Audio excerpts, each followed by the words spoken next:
পশ্চিমবঙ্গের ফলাফল তো আপনাদেরকে দেখাবই, যে এই মুহূর্তে যদি আজকে লোকসভা নির্বাচন হয় তাহলে কোন দল কতটা এগিয়ে আছে, কতটা পিছিয়ে আছে, তৃণমূলই বা কেমন ভোট শেয়ার পাবে, কতটা সিট পেতে পাবে, বিজেপি কতটা সিট বা ভোট শেয়ার পেতে পারে, বাম দলগুলি কেমন করতে পারে, কংগ্রেস তার পারফরমেন্স কেমন হবে পশ্চিমবঙ্গের বুকে, এই সব উত্তর কিন্তু লুকিয়ে আছে। কিন্তু সবার আগে দেখাই, যেহেতু এটা সর্বভারতীয় একটি জনমত সমীক্ষা, এই মুহূর্তে দাঁড়িয়ে যে তৃতীয় নরেন্দ্র মোদী সরকার, এই তৃতীয় নরেন্দ্র মোদী সরকার চলছে, সেখানে আমরা দর্শকদের, আমাদের যারা রেসপন্ডেন্ট রয়েছে তাদেরকে জিজ্ঞাসা করেছিলাম এনডিএ সরকারের দুটো টার্ম কমপ্লিট হওয়ার পরে মোদীর নেতৃত্বে এনডিএ সরকারের সবচেয়ে বড় ব্যর্থতার জায়গা কোনটা, ফেলিয়ার কি, কোন জায়গায় আপনাদের মনে হয়, সাধারণ মানুষের, দেশবাসীর, জনতার মনে হয় নরেন্দ্র মোদী ফেল করেছেন, সেই জায়গাটা আমরা জানার চেষ্টা করেছিলাম।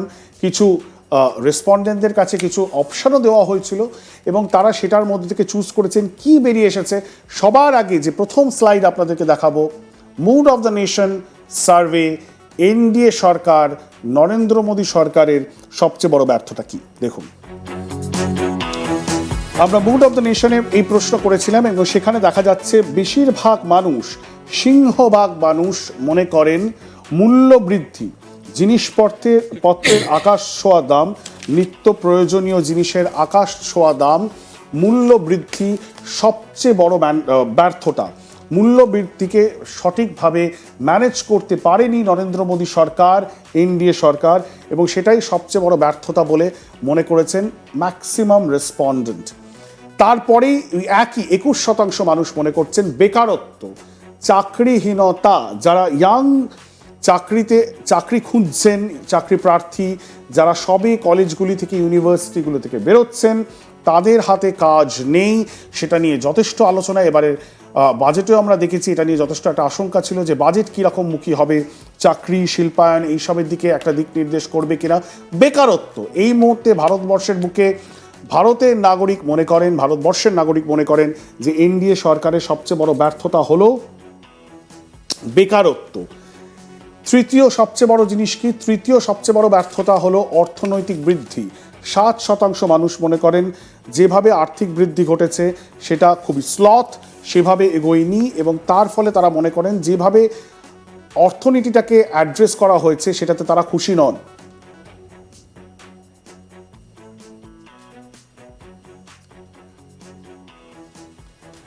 চতুর্থ পয়েন্ট যেটা উঠে আসছে এই সার্ভের মধ্যে, সাম্প্রদায়িক সম্প্রীতি বা সহিষ্ণুতা।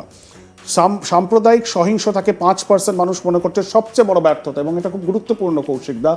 নরেন্দ্র মোদী সরকার এবং এনডিএ সরকারের এই একটা বিষয়কে মানুষ মনে করছেন খুব গুরুত্বপূর্ণ। চতুর্থ পয়েন্ট, সাম্প্রদায়িক সম্প্রীতি রক্ষা না করতে পারা বা সাম্প্রদায়িক সহিংসতা মানে কমিউনাল ক্ল্যাশ বা কমিউনাল ভায়োলেন্স, এটা নরেন্দ্র মোদী সরকারের, এনডিএ সরকারের চতুর্থ সবচেয়ে বড় ব্যর্থতা। এবং শেষটা খুব গুরুত্বপূর্ণ, পশ্চিমবঙ্গের নিরিখে তো গুরুত্বপূর্ণ বটেই, শেষ পয়েন্টটা হলো মহিলা সুরক্ষা।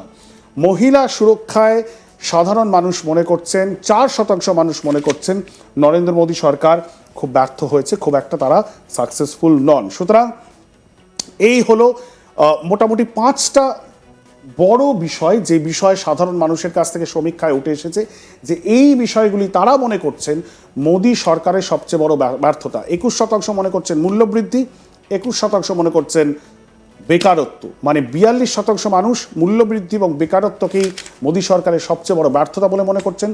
7% মনে করছেন অর্থনৈতিক বৃদ্ধি, সেটা স্লো ডাউন হয়ে গেছে। 5% মনে করছেন সাম্প্রদায়িক সহিংসতা এবং মহিলা সুরক্ষা নিয়ে খুশি নন 4% মানুষ।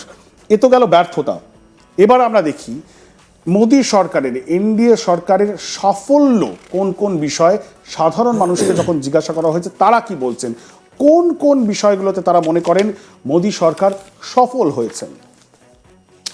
সি ভোটার ইন্ডিয়া টুডের মুড অফ দ্য নেশন এই যে সার্ভে হয়েছে, সেই সার্ভেতে দেখা যাচ্ছে এনডিএ সরকারের অ্যাচিভমেন্ট যখন সাধারণ মানুষের কাছে জিজ্ঞাসা করা হচ্ছে, সবচেয়ে বেশি মানুষ, কৌশিক যেটা খুব গুরুত্বপূর্ণ, 15% মানুষ মনে করছেন রাম মন্দির এই সরকারের সবচেয়ে বড় অ্যাচিভমেন্ট।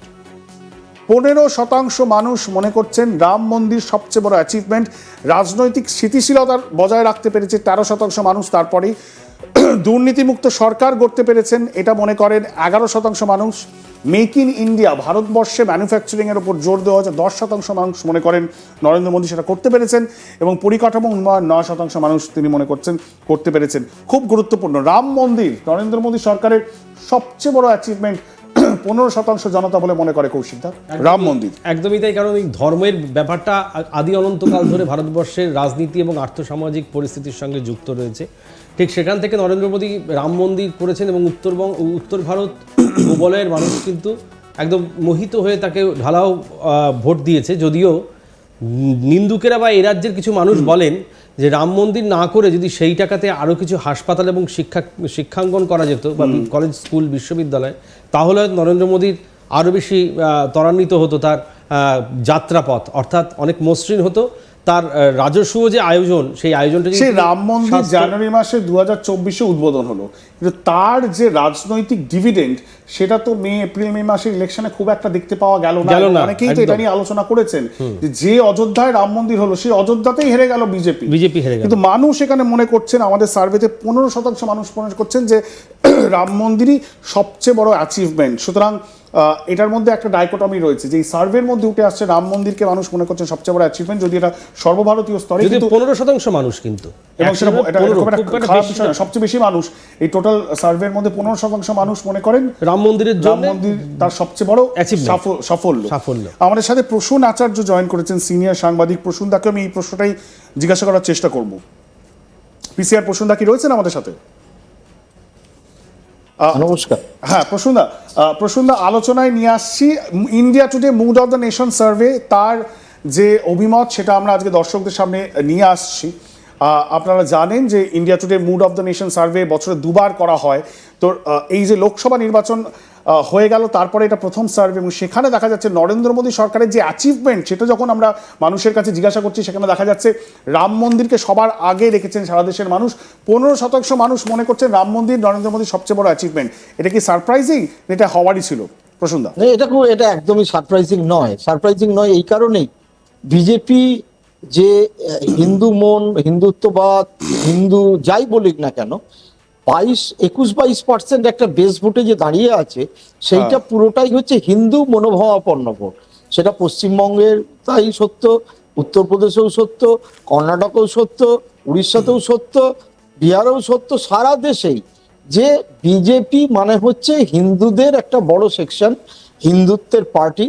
ফলে এবং তাদের কাছে একটা বড় অ্যাচিভমেন্ট ছিল রাম মন্দির গঠন, যেটা নিয়ে বিগত 100 বছরের ওপরে ধরে বিতর্ক চলছে। যে বিতর্ক পলিটিক্যাল আঙিনায় এসছে বিগত 30 বছর ধরে বাবরি মসজিদ ডেমোলিশনের পরে। তো সেইটা তো স্বাভাবিক ব্যাপার, এটা কোনো অস্বাভাবিক ব্যাপার কিছু নয়।